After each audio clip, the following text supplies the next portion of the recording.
23rd City of Monmouth Council meeting to order. If you'll please rise and join me in the pledge to the flag. I pledge allegiance to the flag of the United States of America and to the republic for which it stands, one nation, under God, indivisible, with liberty and justice for all.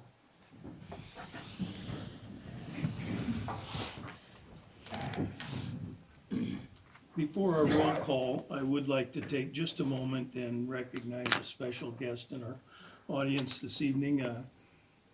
Ms. Kathy Steinbrecher is here this evening to watch her dad in a council meeting, and welcome to our meeting. Thank you. You bet. All the way from Michigan to see our meeting tonight, so thank you for coming. We'll move on to roll call, please. Alderman Teal. Here. Alderman Bone. Here. Alderman Weber. Here. Alderman Daw. Here. Alderman Connor. Here. Alderman Pinedo. Here. Alderman Van Fleet. Here. Roll call complete. Thank you. Next item on our agenda is approval of the March 2nd council meeting minutes as presented. I entertain a motion for approval. So moved. Second. I have a motion and a second. Are there any amendments or corrections to the minutes as presented? Hearing none, a roll call, please. Teal. Yes. Bone. Yes. Weber. Yes. Daw. Yes. Connor. Yes. Pinedo. Yes. Van Fleet. Yes. Motion carried. Thank you. Under presentations to council, do we have any citizens who wish to address council this evening? Dennis, you can step to the podium and please state your name.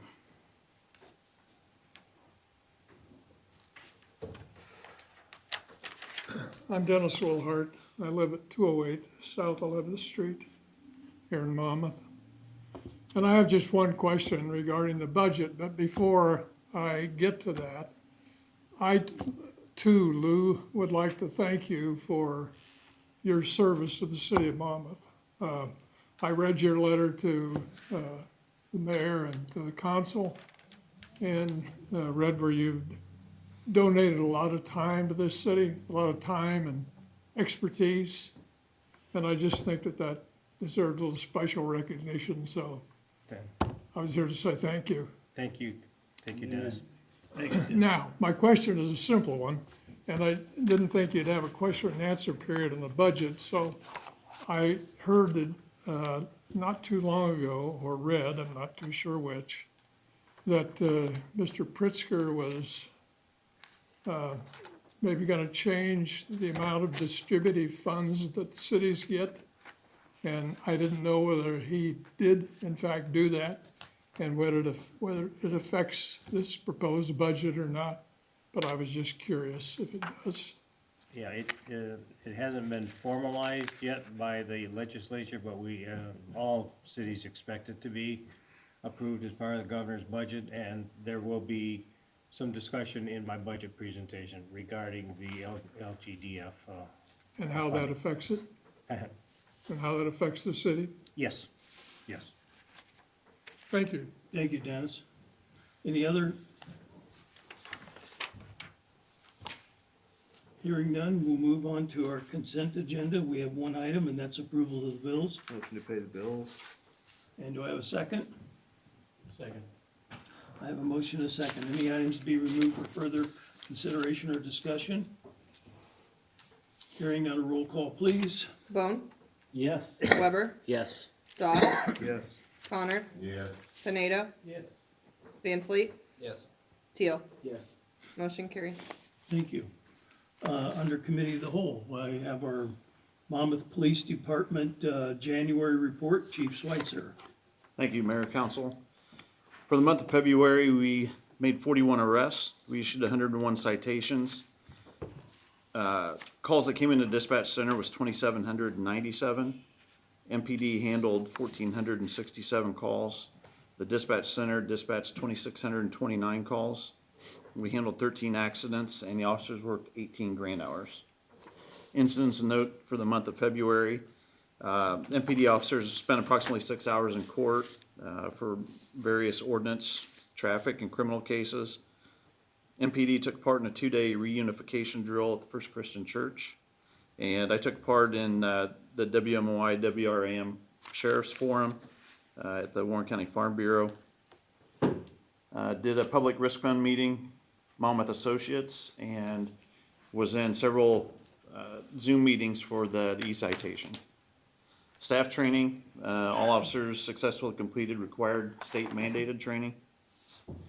Several squad cars were taken in for unscheduled maintenance or scheduled maintenance to address operational concerns. And looking ahead for 2026, it still says, as of February, we're still tracking to deploy the Taser 10. I will note that the Taser 10s have been deployed now for several weeks. All the officers are trained up on them, and we're currently utilizing them. So, and that's all I have for the month of February, unless anybody has any questions. Council have any questions for Chief? Thank you, Chief. Thank you. Next, we have our Monmouth Fire Department January report. Chief Rexroth. Thank you, Mayor and Council. For February, we had 88 calls for service. That brings us up to 170 calls so far this year. A lot of training going on last month. I won't go over all of it, but I just wanted to say again how thankful we are that we're able to have our new training prop down here near the city garage. That's a great project that we did, and I'm glad everybody was able to work together and get that accomplished, because we had the two new guys start, and usually during our orientation period, we're trying to get those guys basically ready for academy. And having that available to us, makes it so much better to be able to go down there and add the smoke and realism to that. And we also can adapt it to more advanced training if we need to. So it's a great thing that we're able to have that down there. Moving on to equipment related items, I just wanted to mention we did have to replace all the rear tires on engine 23. One of them actually picked up a piece of metal on the road. It was in a sidewall. They were able to patch it just for the time being until they got a new tire to us. But they pointed out, hey, these tires are all looking really bad on the back. So we had to replace all of those. And then later in the month, we actually had an issue with the brakes on ladder 40 on the front brakes. And so we had to take those to the shop, and the ladder 40 got on the front brakes. So hopefully that's all the repairs we need for quite a while. But aside from that, the application period for the fire department is open right now. It'll be open until it closes on April 10th, and then we're going to be testing for the fire department on April 18th. And so we're working with the Police and Fire Commission on that. We did hold an informational meeting and a practice for the agility test for anybody that was interested in applying to the fire department. We did that this past Saturday and actually had a great turnout. We had, I think it was 15 applicants actually come, and that doesn't include some of the people that have already applied to the department. So it was quite an improvement from the informational meetings we had in the past, and had a really good turnout for it, and we're very happy. So looking forward to testing on the 18th. Anybody have any questions about my report? All right, thank you very much. Thank you, Chief. Next, I think, Braden, you're gonna talk to council about award of the lead service line replacement bid. I believe that's part of our state revolving loan funds for that grant. Yeah, that's correct. Mayor and council, good evening. So we went out to bid recently for phase 2 of our lead service line replacement. Like the mayor has stated, this is part of the IEPA state revolving loan fund funding for this project. We went out to bid with hopes of replacing about 280 lines as a part of this project. We received 3 bids, one from Advanced Plumbing, Hood Construction, and 5 Star Energy. Out of the 3, Advanced Plumbing was the lowest bidder on the project, and I would like to make a recommendation to approve them for this project. Council have any questions for them? Hearing none, I would entertain a motion for approval of the award of the low qualified bidder to Advanced Plumbing for the replacement of the lead service lines. So moved. Second. I have a motion and a second. Any other questions or discussion? Hearing none, a roll call, please. Weber, Yes. Daw, Yes. Connor, Yeah. Pineda, Yes. Van Fleet, Yes. Teal, Yes. Bone. Yes. Motion carried. Thank you. Yep, thank you. Braden. Next, we have engineering services agreement for the airport eastern apron rehabilitation project. That's the area where the old hangar burnt down, and it's been some pretty damaged concrete pavement there, I believe, right? Yes, this project is being funded predominantly with federal funds with an additional matching grant from the state of Illinois, the Department of Transportation Aeronautics Division, and a 5% local match from the city. The total project cost, and this is for the repaving and sealing of the east apron. As the mayor mentioned, this is where the hangar was. There's still some areas that need to be corrected, and the new pavement and the resealing will allow for the full operation of the agricultural spraying planes that use that side of the runway at the present time. Total project is about $450,000, which includes what's estimated to be about $100,000 in engineering fees. The engineering fees would include the design of the work, construction, inspection, and administration of the grant agreements with both the state and the federal governments, as well as the any processing of pay orders, pay requests, as well as any change orders that might come through as a result of the project. And that is included in the $450,000 estimate. Total estimated 5% local share is gonna run around $22,500 to $23,000. We have adequate funds available in our airport reserve account. We've got $259,000 there, so we have plenty of funds to provide these matching dollars. This contract is with the city, but it has been pre-approved by IDOT Aeronautics. And it is part of this project, which is a state-let contract.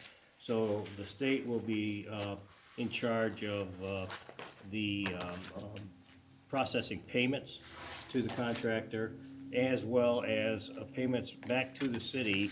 We will be invoiced by Hanson under this contract. We will then submit those invoices to IDOT Aeronautics. They will pay the city, and then we will use those funds, obviously, to pay Hanson. So there's no upfront out-of-pocket cost. These will be paid first from the state to the city, and those funds would be used to then pay the engineering fee. So at some point during the project, we will be requested by IDOT to provide them with our 5% match when they know what the final numbers are. So all the money flows through the state, and then we will ultimately pay our $23,000 to the state near the completion of the project. So I would recommend that the council authorize entering into this engineering services agreement. And that's with Hanson, It's with that, yes, which is our airport engineering firm. thank you. Any questions from council? Did that go up a little bit since the thing you just? Yeah, put out? it was Like $35,000? yeah, the increases were as a result of the bid being let, and then the state, because it's a state-let contract, the state has a very specific formula that they use to determine the engineering fees. We think that the fees are actually gonna be less than what they actually are stated here in the contract, but we won't know what those final numbers are until after we are near the completion of the project, so, yeah. Okay. Any other questions? Hearing none, I'd entertain a motion for approval of engineering services agreement with Hanson Engineering for the airport project. Motion to approve. And second? Second. Any other discussion? Hearing none, a roll call, please. Daw, Yes. Connor, Yeah. Pineda, Yes. Van Fleet, Yes. Teal, Yes. Bone, Yes. Weber. Yes. Motion carried. Thank you. Next, we have presentation of our fiscal year 26-27 budget. I know Lou's been working on this daily for months, and the department heads have certainly helped out, and all of our staff, and so we appreciate the hard work involved in this, and it's taken a lot of work to get it to balance out this year too. So Lou, I will turn that over to you to talk to council. Okay, I have several things I'll walk through here with you, but let's begin with the graphic, the pie chart graphic that you have that basically provides just the 30,000 foot overview of the budget. You can see that on the first pie chart that it's $42.94 million budget.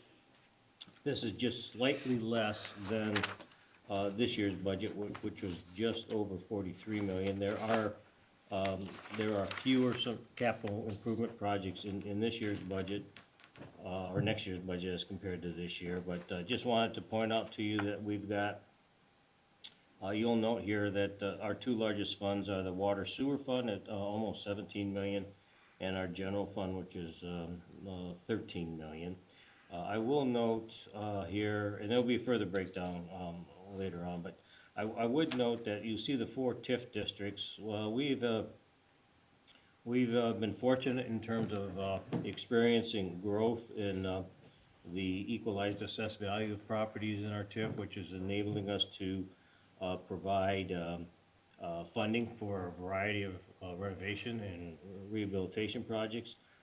We were able to use this past year about a little over $700,000 from our downtown TIF fund to match the $3 million grant that we got to do the public square streetscape project, which was obviously an award winning from the Illinois American Public Works Association Illinois chapter.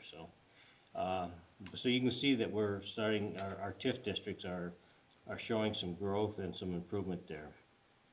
And then the brown piece of pie there near the bottom is our state and local motor fuel tax fund, and this is for the road construction project of West Harlem. I just wanted to point that out to you. That is obviously a much needed road reconstruction project. When you look at the next pie chart, you can see the overview of the general fund. And it continues to be that the police department, fire department, and municipal operations are our 3 largest departments. Municipal operations includes the all the street department operations, snow removal, street maintenance, and that type of thing, along with all the administrative staff here at City Hall. And then you'll see some of the smaller operations, zoning and building, technology support. I did want to point out on solid waste municipal services, that basically the fees that we collect for garbage collection and recycling collection. But I did want to note that, excuse me, in this cost component, there continues to be about a $98,000 annual expense to close the municipal landfill. And this is for taking samples from our monitoring wells and sending them off to a laboratory to do tests, and then report those results of contaminants that might be leaching from the landfill into the groundwater that surrounds the landfill. I will tell you that the city closed that landfill in 1992, but it has not yet been officially recognized or closed by the Illinois Department of Natural Resources, so we continue to incur these expenses. We've been working hard with our engineering firm to try to provide DNR, actually it's EPA, I'm sorry, not DNR, with as current information as we have. We do know that the samples have been relatively clean, but there still continues to be some evidence of some contaminants in the water, so EPA continues to want us to monitor those. When you look at the overview of the fire department, you'll see that 94% of the expenses here are for labor costs. Everything from the firefighter's salary to the pension cost to the health insurance cost, and then the $360,000 annually in the overtime, holiday vacation, and buyouts at the end of the upon retirement of firefighters. So we have a $3.3 million department for the budget for the fire department. Similarly, the police department is also primarily, 96% is primarily labor cost associated obviously with police officers, pension, health insurance, but we also have the civilian salaries because of the operation of the dispatch center. So, and again, when you add in overtime buyouts and what have you, it's about 96% of the budget is, again, for labor. Moving on to the budget and message, I just wanted to point out, appreciate the prior approval of the engineering services agreement with Hanson, but the East Apron is one of two projects that are budgeted for next year, totaling about $1 million. So we've got about a $450,000 project for the East Apron. We're gonna have a little bit over $500,000 for phase one of resurfacing runway 3/21 out there. That will be done later this year. It is in the design phase. Again, that will be a state-led project. And it will be controlled by the Illinois Department of Transportation Aeronautics Division. And we will have the same arrangement where the city will provide a 5% match to that grant. So I would just note that these small matching amounts really does leverage a lot of state and federal money, particularly federal money, for these much needed improvements at our municipal airport. Next, I'd like to talk a little bit about Governor Pritzker's proposed state budget, which includes a significant cut in the local government distributive fund distribution. These are state income taxes that are collected by the state of Illinois, and then a portion of them are shared back with all municipalities and all local units of government throughout the state of Illinois. Based on the calculations on these proposed cuts, we're looking at what I calculate to be $140,000 of lost revenues. These would be revenues that would have otherwise come to us had he not reduced the percentage of the share back to municipalities. In addition to the loss of new growth in revenues, we're projecting about an additional $40,000 loss of existing revenues from these cuts. So that's an impact of about $180,000 on the budget, and it's reflected on the revenue side of the budget. Next year, we've received a $1.5 million RISE implementation grant from the Illinois Department of Commerce and Economic Opportunity. This will be to undertake the continuation of the downtown streetscape project, and this would be for the 200 blocks of both South Main and North Main. We are in the design phase. We would expect to be holding some public meetings later, early fall perhaps, on the design features of those improvements, and hopefully go out to bid in late 2026 for an award and construction in 2027. However, there's two significant underground projects that need to be taken before we put these kinds of improvements on the surface with new streets and streetscaping and that type of thing. On the north side, on North Main Street, that's 200 block extends between Archer and Boston Avenues. That water main is one of the last water mains on Main Street that is part of the old water main system, and that needs to be replaced before we put these kinds of improvements over the top of it. So That's $110,000. And we are expecting to be using water funds to replace that. The second item that needs to be undertaken is on the 200 block of South Main, and that is to install a new sanitary sewer manhole along with repair and lining of the existing sanitary sewer pipe. That pipe is well over 100 years old. It was built in the late 1800s.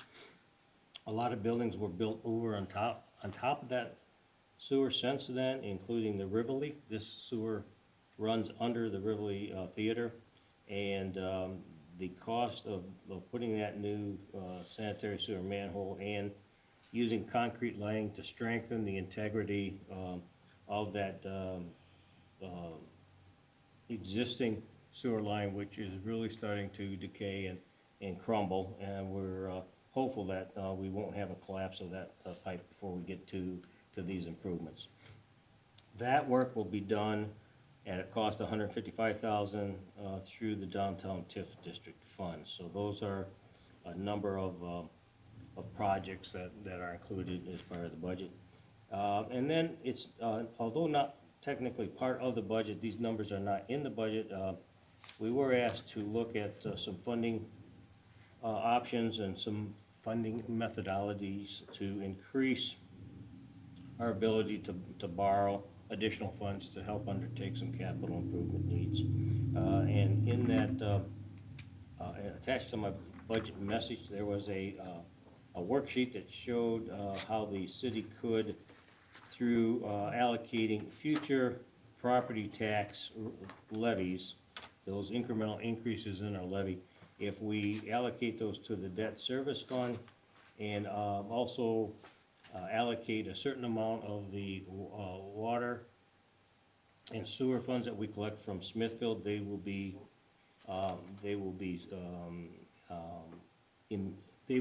have additional rate increases that are being passed on to Smithfield to allow us to undertake some capital improvements as well. Those funds would generate us about $380,000 a year, which is what we estimate would be the debt service on a $5 million bond issue, assuming a 20-year amortization and 4.42% interest rate, which I think are reasonable assumptions. Not asking you to approve this tonight, but rather to allow us to continue to pursue the issuance of a $5 million bond issue. And then once the budget is passed, and it'll only take a few months, I think, for us to get more definitive numbers to you, but then we can discuss and finalize what the uses of those funds would be for the various capital needs that we have had in the organization. So, and then lastly, and I realize we have we have an ordinance on the agenda after the budget, but this is very closely related to the budget itself, and that is the proposed 0.5% increase to the city's gas and electric utility fund. As you know, I've announced that my intent to retire this summer, and between my compensation and what would be needed to fully support a new full-time administrator and be competitive in the marketplace, as well as provide the necessary fringe benefits, none of which that I have. So it will this half a percent increase from 1.75 to 2.25% will raise approximately $117,000, which would help offset obviously the governor's proposed cut in the local government distributed funds, and provide sufficient funding for the city to pursue and recruit a new city administrator. And we'll be asking you later on to include that or to approve that ordinance that appears later on the agenda. And then finally, I did want to just comment that In my initial budget message, I had recommended a cut of $25,000 of the city's support to the Maple City Area Partnership. We did receive a request through Chris Gavin, the president of the Maple City Area Partnership, to reconsider that and make a $10,000 annual contribution. As I reflected on that request, I realized how important the city's role and leadership was in the early stages that was forming the Maple City Area Partnership, which was fully intended to be a public-private partnership with both private funds and public funds being used to support the creation of an economic development professional position. We have the city used to have an economic development director, but because of lack of funding, the city no longer has that ability. And it was, at that time, it was deemed to be an appropriate partnership to pursue, so that jointly, through the contribution of many partners, including Warren County, which had some subsequently joined in with MCAP, as well as to maintain those strong, healthy working relationships that we have with a lot of the private sector contributors to them, including Smithfield and the hospital, Monmouth College, and other large private sector participants in the MCAP venture. I would, with your concurrence, I'd like to reallocate some $10,000 out of the contingency fund into the Economic Development Activities Fund. And that will appear on the revised budget that would be presented to the council here in a couple of weeks, if you authorize us proceeding with the budget as presented. So, and with that, I will turn the floor back over to the mayor. Thank you, Lou. Does council have any questions of Lou about the presentation that's been made? I would just like, because when we had our meeting, because you guys, we had a discussion, you know, I don't like to raise taxes on people and things like that, but did you explain, so anybody that's listening at home, how much lower we are than a lot of other cities? Yes. What we're going to raise this to, so people have an understanding that we're not, you know, we're not doing this arbitrarily because we just want to do it and make more money, but there's reasoning behind it. And if I could, and what you project, the variable difference in there, $1 a month, $3 a month, whatever. Yeah, there, and I apologize, I meant to include that, I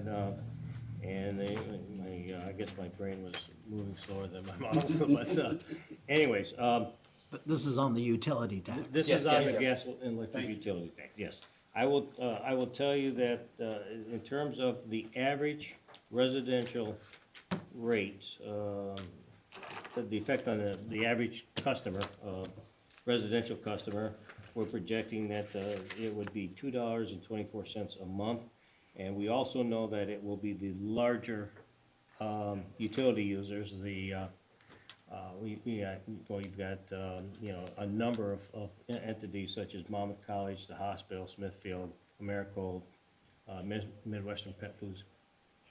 I would expect that the vast majority of the new revenues would come from the larger gas and electric users, and the amount, as I've projected, based on average use, would be about $2.24 more per month, so.